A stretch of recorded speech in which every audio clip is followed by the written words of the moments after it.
What exactly makes us relate to a character in a film, TV show, book, or other form of media? Well, the first thoughts that may come to your head are their dialogue, their struggles, their humanity, their relationships, or perhaps even their appearance. We can relate to a protagonist struggling against something and ultimately overcoming it, or in some cases, showing how not to overcome something. But oftentimes truly relating to and rooting for a character is much more than simply identifying with their endeavors. It is how the character behaves or is presented that makes us empathize more deeply with them. These protagonists often need an antagonist to complement them. Antagonists can come in many different forms, from literal supervillains to profound internal struggles. Much like protagonists, though, simply being the bad guy does not explore their depth. While I believe there's lots of value in the simple good guy versus bad guy plot, it is much more realistic when the lines between protagonists and antagonists are blurred and questioned. Is anyone fully innocent? Is anyone fully at fault? That blurring makes a plot much more interesting, even if the story only does it a little bit. Then again, whether or not this happens often depends on how a protagonist or an antagonist acts or is presented. So what does this have to do with WALL-E, and why the long opening tangent, you may be asking yourself? I'm sure many of you watching this have seen WALL-E, perhaps in the distant past or recently if you were going on a nostalgia trip, or somewhere in between if you just really love the film. Doesn't WALL-E have pretty set-in-stone protagonists and antagonists? Aren't their desires and mannerisms quite simple? Well, before we even dive into that, I should give a brief summary of the film for those of you who need your memory refreshed. I will preface this, however, please watch the movie if you haven't. I am literally begging you, it's so adorable, and it's such a well-made film. Please do, I will cry if you don't. Thank you. Okay, so, speed summary. WALL-E, which stands for Waste Allocation Load Lifter Earth Class, is a sentient robot that travels around the Earth collecting trash and putting it into orderly blocks. He is the only robot of his kind left on Earth, and he has been left for so long that he's developed his own personality and even has his own collection of items nostalgic to the days that humans lived on Earth. These themes of nostalgia and simplistic life are brilliantly introduced to the song Put Your Sunday Clothes On from the musical Hello Dolly. Right from the start, we see that WALL-E is like an innocent child. He idealizes what he sees in other humans and other entities that he feels are similar to him, and works to embody all of these values. WALL-E wants to become much like the American ideal, the positive, musical, upbeat side of it anyways. One day, a ship comes down to Earth and drops off a robot named Eve. This robot is from a ship that humans now live on, called Axiom. Eve's purpose is to search for plant or animal life on Earth, which would insinuate that the atmosphere is now sustainable for humans. WALL-E immediately develops a crush on Eve, and Eve slowly warms up to WALL-E as well. Eventually, WALL-E shows Eve a plant that he found, and she immediately takes it back to the Axiom. WALL-E follows her by grabbing onto the ship. Eve goes through many robots and is eventually introduced to the captain of the ship, Captain McCree, as well as his main robot servant, Otto. I should also mention that the scenes leading up to this meeting show us the current state of humanity, which is basically just America base boosted and in space. No, but seriously, they sit all day, they drink their meals, and they have no knowledge of their surroundings. It's a pretty sad portrayal of humans, honestly. Anyways, it's revealed that the plant is gone and Eve is believed to be faulty. WALL-E follows her to get repaired, but ends up causing complete chaos when he frees all of the defective robots and Eve, who he believed was in danger. She wasn't actually, but you know, it's the thought that counts. They eventually end up near disposal ships, and Eve attempts to send a reluctant WALL-E back to Earth. Through this, they can both see Otto's servant, also a robot, trying to dispose of the plant. WALL-E gets the plant back, but not before almost exploding, and the most adorable scene in movie history happens. Literally, don't at me, I cried during the scene.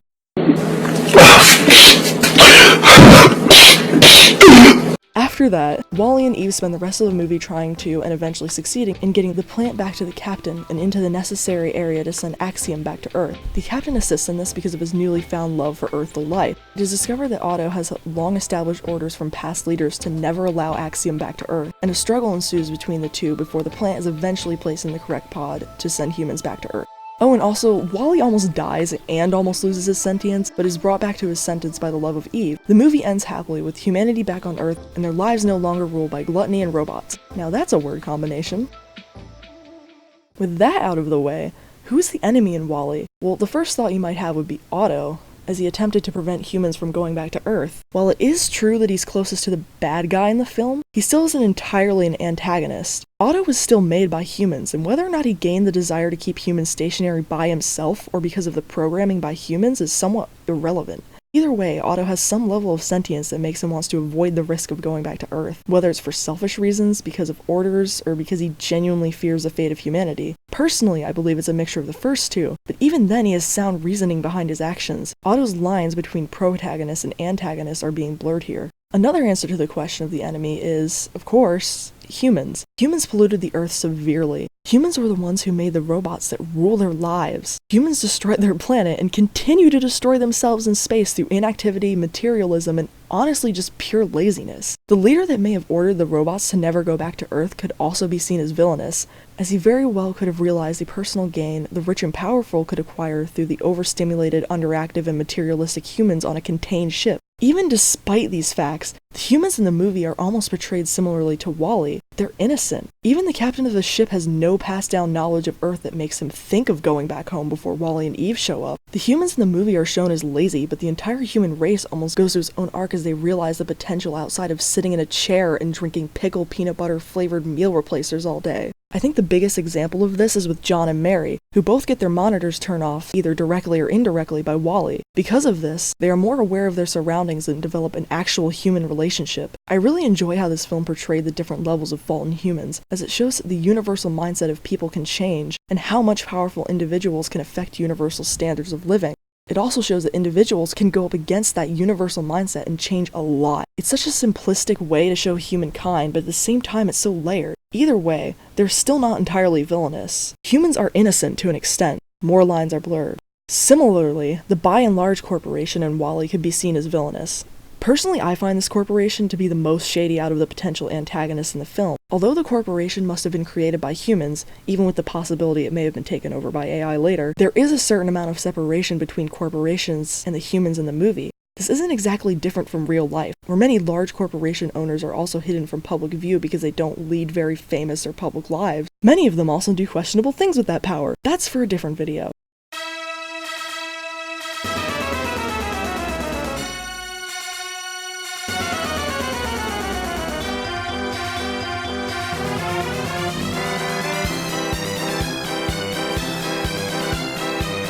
Anyways, this entire corporation sponsored the evacuation of Earth, and they continue to be a presence on the Axiom. They are almost all-powerful, and they control the wants and needs of humanity. I do think that this corporation is the closest thing to a villain in the film, but at the same time, they did help humans evacuate the planet, which was necessary for the survival of the human race, even if their products are the ones littered on the Earth right now. Perhaps it's one of those cases where the people in this corporation believe that the ends justify the means, and if that's the case, then it still doesn't make them a villain cliché. This one is harder to gauge, however, because, by and large, the actions of this company stay within the subtext of the film and are never actually discussed. So why does this even matter to me? Well, I think the absence of a true enemy in WALL-E is incredible on the part of the filmmakers.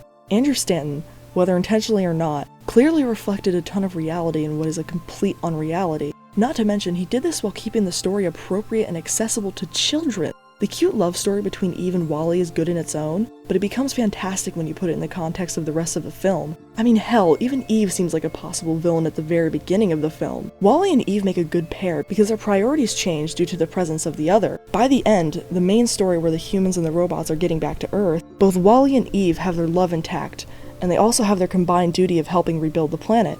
The writers managed to put a love story, completely appropriate for a young audience, into a universe where the Earth is completely destroyed and humans live on a spaceship. And they made it meaningful and work. And they didn't make it extremely depressing. Isn't that amazing? But how meaningful is it all? Isn't it just a dystopian kids movie that has a generally good message? Well, perhaps the unreality in this film isn't as close to unreality as we would like it to be. I think discussing how nobody is completely at fault for the destruction of Earth and WALL-E is important, because it makes staggering connections to our world right now. Now, look, okay, before I go off on this tangent, I would like to say, I doubt this film was made to be some huge political statement and we need to hide the kids or something like that. However, as I watch this movie and I realize the state of the world, and I lay awake at night wondering if we're all doomed, I can't help but notice some connections between this film and reality that could be extremely valuable. To make a broad statement, our world is slowly turning into the world of WALL-E. The state of our planet is a pretty big topic of discussion right now, whether it be climate change, plastic debris, ocean pollution, or any number of other problems. It's one of those ideas that is becoming increasingly controversial, especially in the West, and specifically in the United States. The Environmental Protection Agency says, in 2013, Americans generated about 254 million tons of trash and recycled and composted about 87 million tons of this material, equivalent to 34.3% recycling rate. This same page also cites a graphic that shows the recycling rates in America have gone up significantly between the 90s and 5-ish years ago. But hey, who knows how well that's going? Anyway, despite this, America still has some of the largest amounts of waste in the world, at least according to a graphic from the Center of American Progress I found on this website. This graphic shows that a nice amount of waste in the United States was put into landfills in 2013. This site and the graphic also pointed out the staggeringly low amount of waste used for energy in America. This article says around 70% of solid waste is used for energy, but a more recent statistic from the Energy Information Administration says that in 2015, around 12.8% of it was used for energy. So, not much of a change, but a change nonetheless. With waste still being relatively high and usage of this waste being relatively low, we can fully realize the potential negative impacts of having many landfills. Air pollution, ground and surface water pollution, wildlife being screwed, and gases, carbon dioxide and methane in particular, emitted from landfills worsening global warming are just a few of the issues with large landfills. I honestly didn't even know before reading this that landfills could contribute to climate change, but dang did that feel like a punch in the face. Not only do we have an enormous amount of trash on land, we have a ridiculous amount of trash in water as well. The NOAA says, while it's tough to say exactly how much plastic is in the ocean, scientists think about 8 million metric tons of plastic enter the ocean every year. That's the weight of nearly 90 aircraft carriers. Of course there's other pollution in the ocean, but I like to focus on plastic because 1, it doesn't decompose, 2, it's the most common type of ocean pollutant, and 3, it's most likely going to have the most profound impact on the future of oceans and humans.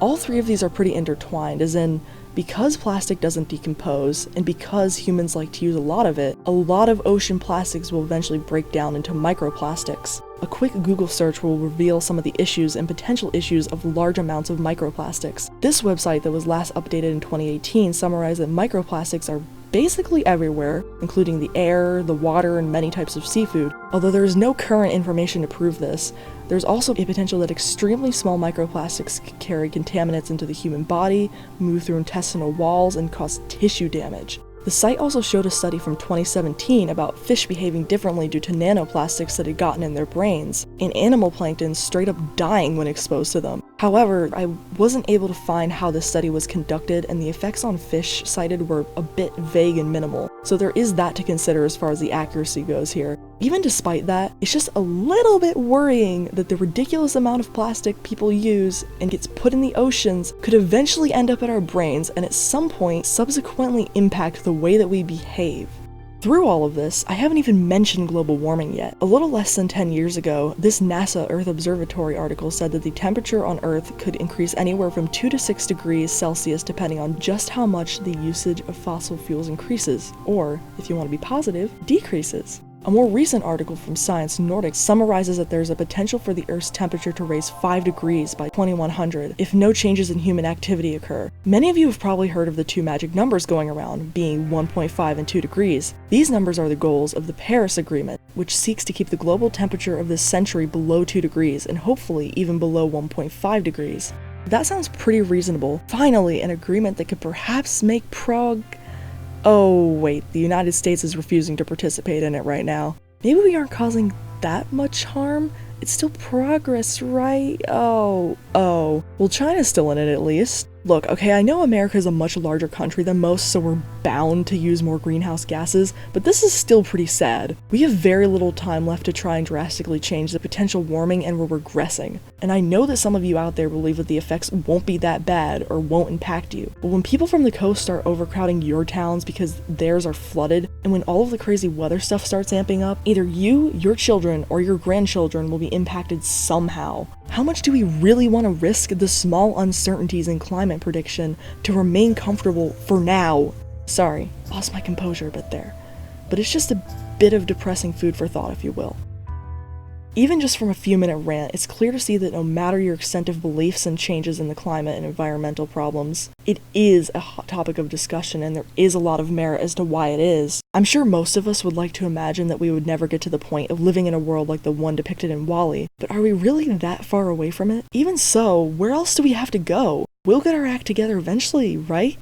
Well, while I doubt that there will realistically be a spaceship like Axiom that can hold the entirety of humanity on it at any time in the future, colonization of other planets really isn't as outlandish as some of us may think it is. I mean, Elon Musk literally has a plan to colonize Mars. NASA also has plans to send people to Mars in the not-so-distant future for exploration purposes. The success of these missions obviously won't be known until they actually happen, but the intent has long been there. I can imagine as we get closer to these launches potentially happening, public publicity will increase. And call it a hunch, but I wonder how much the idea of colonization really will appeal to people. What if we really do leave this planet because of the environmental problems? Obviously a film like WALL-E wouldn't talk about the potential costs of that, the amount of people who could actually realistically get on ships to leave the planet, the potential corruption involved in having to pay to leave, etc. But if we do all aboard our own Axiom, perhaps with a destination to Mars, would we ever plan on returning to Earth? What kind of universal sentiments would the human race be left with?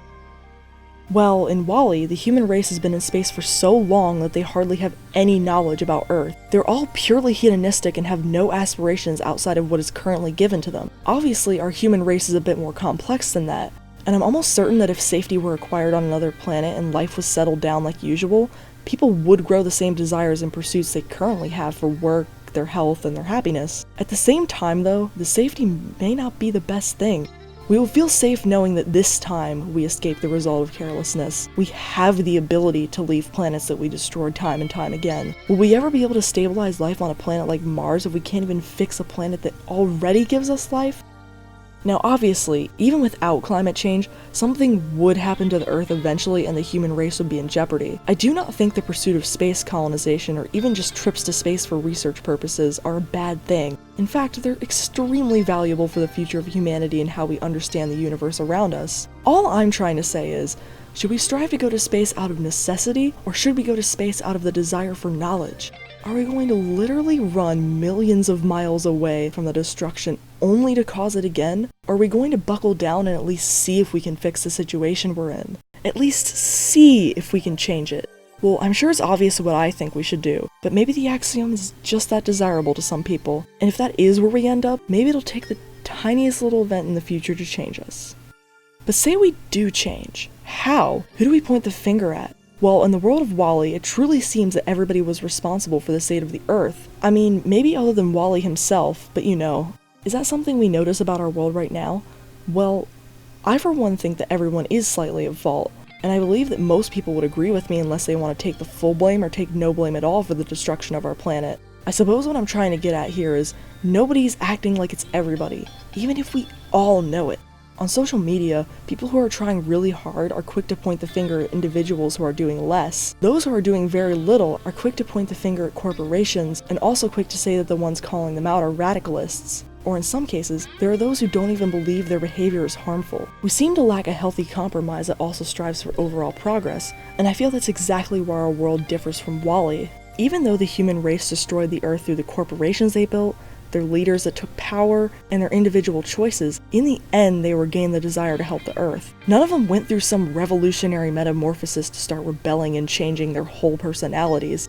They just chose to try and go back to Earth and to try and restore life.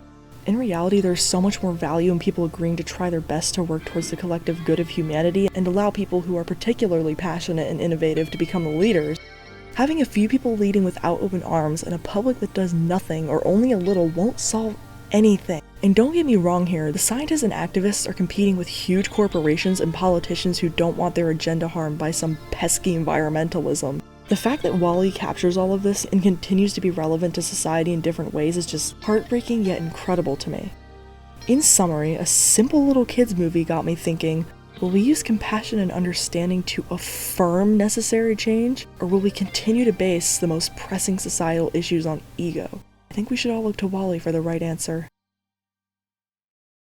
That's all for now. Hopefully someone will get something out of this. Honestly, this whole video idea was somewhat birthed from a repeating thought in my head that was mostly just a joke, saying, maybe if people watched WALL-E again, our environment would be fixed. So, long story short, I watched WALL-E again and then realized there was some merit to that idea, albeit a little less dramatic. I'd love to make more videos centered solely around environmental issues in the future, so we'll see where that goes. For now though, if you made it here, thank you for watching. Stick around if you want by subscribing, or comment if you want to leave any critiques or ideas or whatever else. That is all from me for now though, so until next time, goodbye. Make sure to lessen your use of plastic and eat less red meat, and have a good day.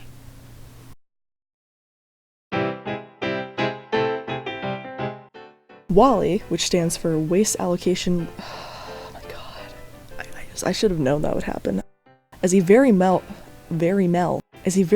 could have realized that the person. Oh my god, dude, I'm going to murder myself. Clearly that is not referred, that is reflected. But are we really that? That's not that's a simple sentence.